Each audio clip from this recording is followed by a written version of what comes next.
One of the more difficult levels in Armored Core is still the survey data. Most of the level was not that bad. You fly around, kill regular enemies and collect data. There are a couple of tetrapod MTs, but they are not big deal. The difficulty for me started at the end of the level when you have to fight the LCs.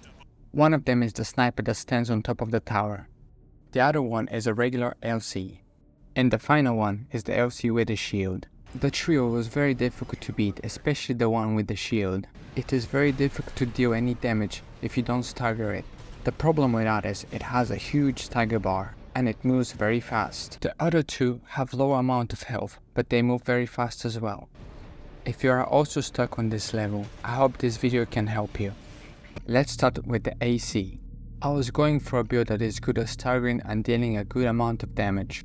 For the right hand weapon, I think a good choice is the SG-027 Zimmerman. This is a very good weapon for close range. You need to be quite close for it to be most efficient. The ideal range is 102. This weapon has good impact, which is the amount of stagger we deal to the target. The cumulative impact is not bad as well. This is how fast the stagger meter depletes. The reload time is a bit long, but the cumulative impact will help holding the stagger level for longer. This will let us build more stagger with the other weapons in the arsenal. You can get the Zimmerman after finishing the level Ocean Crossing. This is the level you do just before steal the survey data. For the left arm, we're going to use the VVC-770LB. This weapon has a very good attack power, impact and a cumulative impact. It also has a very good range. You can also do a charging attack, which is not ideal for this encounter, as you have to stay in place to charge the attack. And the LCs are very fast and have strong missiles that can stagger you with one hit. You get this weapon after completing the level Operation Wall Climber, where you fight the Juggernaut. The other alternative is the starting melee weapon, HI-32PU-TT/A. This weapon has less impact and attack power, but it is much faster, and the thing that makes it better in my opinion is the thrust attack, which has excellent range and ideal for fast targets that are constantly trying to keep distance. For the right shoulder weapon, I used the Songbirds. This is a very powerful grenade cannon that deals a lot of damage and has high impact and a cumulative impact. It also has a very good blast radius. I recommend using it when the enemy is pinned against the wall, as they can avoid the projectile midair. Finally, for the left shoulder weapon, I used the shield, but you can use whatever you feel works best for you. Let's move on to the main frame. For the head, use something with good explosive damage resistance, as the most devastating attack in this encounter is the rocket launchers mounted on the LCs. Try keeping stability high, as getting staggered in this encounter can cost you a lot of AP.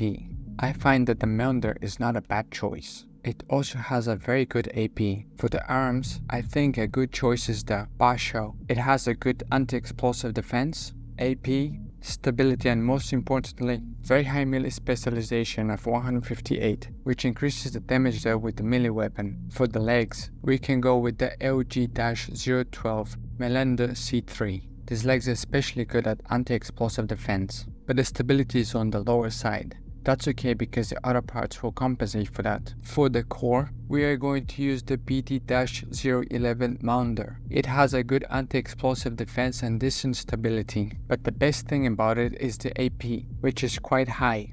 Now for the thrusters, I would suggest using the ALULA-21E. It has a very good thrust, and most importantly, it has an excellent melee attack thrust that gives you better range when you are homing in on an enemy with a melee weapon. For the FCS, I would recommend using the FC-006, as it is good at close range and this is what the build is centered around. For the generator, I would recommend using the VP-20S. It is a good all-around generator. You don't need to follow exactly my build. You can come up with your own, but I would recommend a good stability impact and a cumulative impact. When you go to the location, you don't really have to fight the tetrapod. Instead, you can head up to the cliff where the sniper LC lands. Use the boosters to get there quickly and try to get to the platform below the tower. If you're fast enough and you get to the platform, stay close to the ground because you will lose a lot of AP if you get hit by the missiles of the tetrapod. When you get to the top of the cliff, you'll trigger a giant ship to appear. You can wait it out and the ship will destroy all the enemies on the ground. You will need to watch out though because it will attack you as well. you will have to evade 2 waves of missiles. After the second wave of missiles, go to the edge of the cliff and look down at the tower. The sniper AOC will drop. You can deal with it pretty fast.